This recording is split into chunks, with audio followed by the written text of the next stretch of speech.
the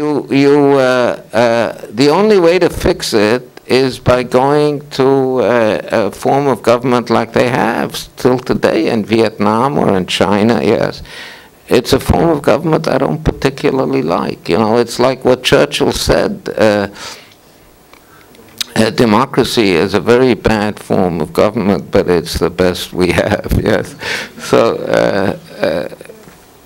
we have the prisoner's dilemma, we have other, you know, we have many examples in game theory and in economics where incentives lead to situations which are not optimal, yeah, not good, yes, it happens. Taxation, we know that any form of taxation distorts the market. There's no way of, except the head tax, you know, when you get born you say, Mr. Aumann, you tell a one-year-old baby, Mr. Aumann, you're going to have to pay so and so many $100,000 of taxes in your lifetime, and that's it. Now you can do whatever you want. Yes, that's the only non-distortionary form of taxation. There's no, but you need taxes to run the country, right? You can't.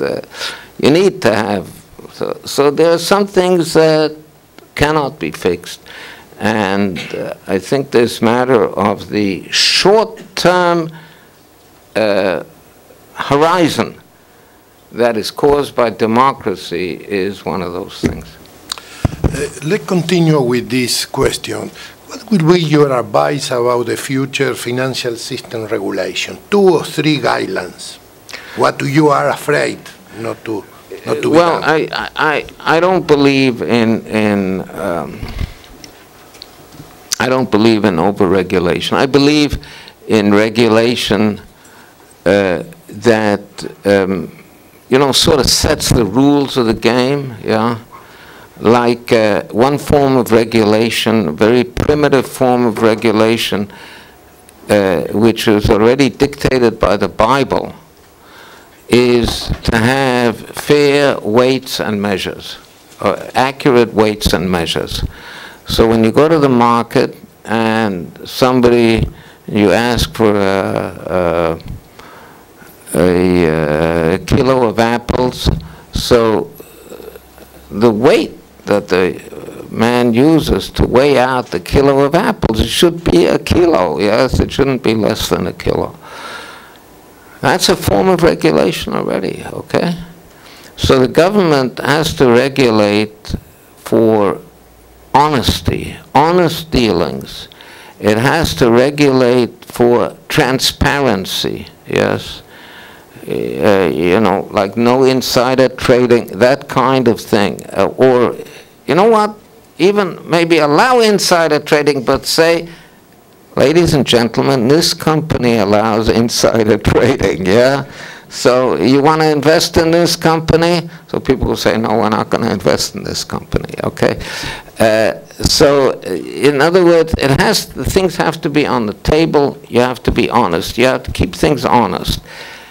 Another form of regulation, which is good, is regulation to enhance competition. In other words, not to allow different companies to form cartels, to form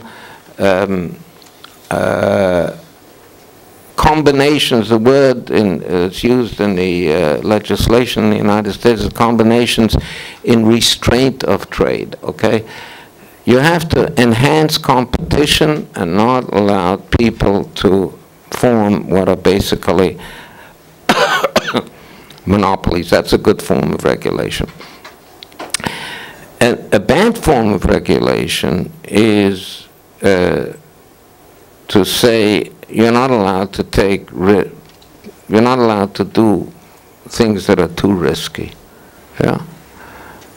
To regulate the amount of risk that a company can use. That is, and that's what's on the table now, and that is not a good thing.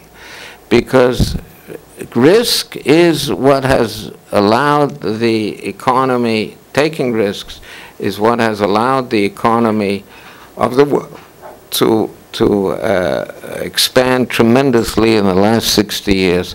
since World War II.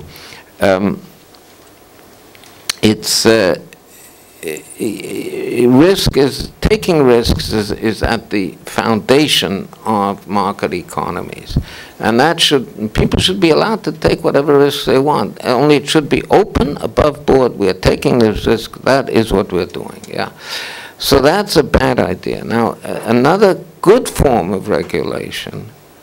So I'm sort of saying that regulation basically should set the rules of the game. They should. Another good form of regulation, which I'm suggesting, is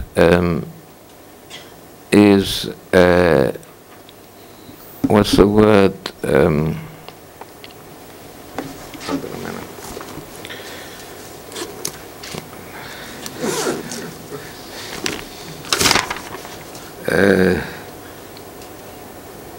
Entanglement.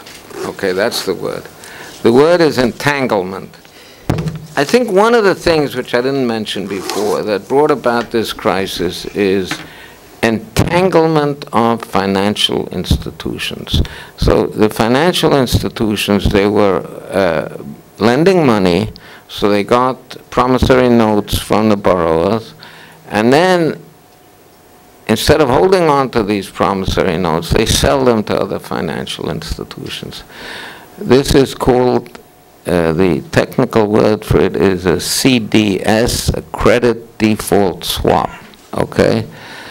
It means I take on some of your promissory notes, you take on some of my promissory notes.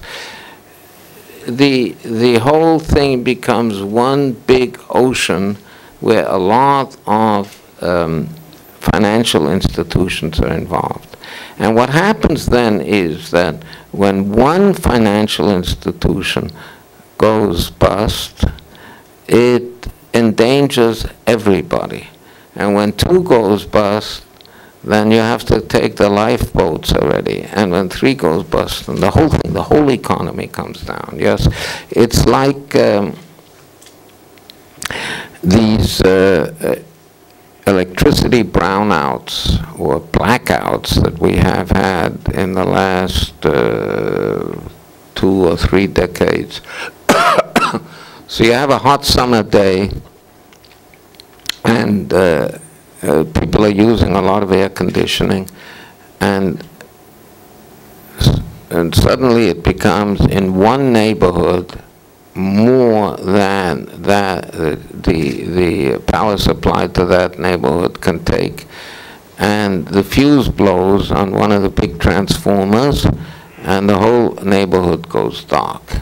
Now, that's okay because it's just one neighborhood, and they'll fix it, and they'll bring some more power supply, and they'll put in a new fuse, and it's okay.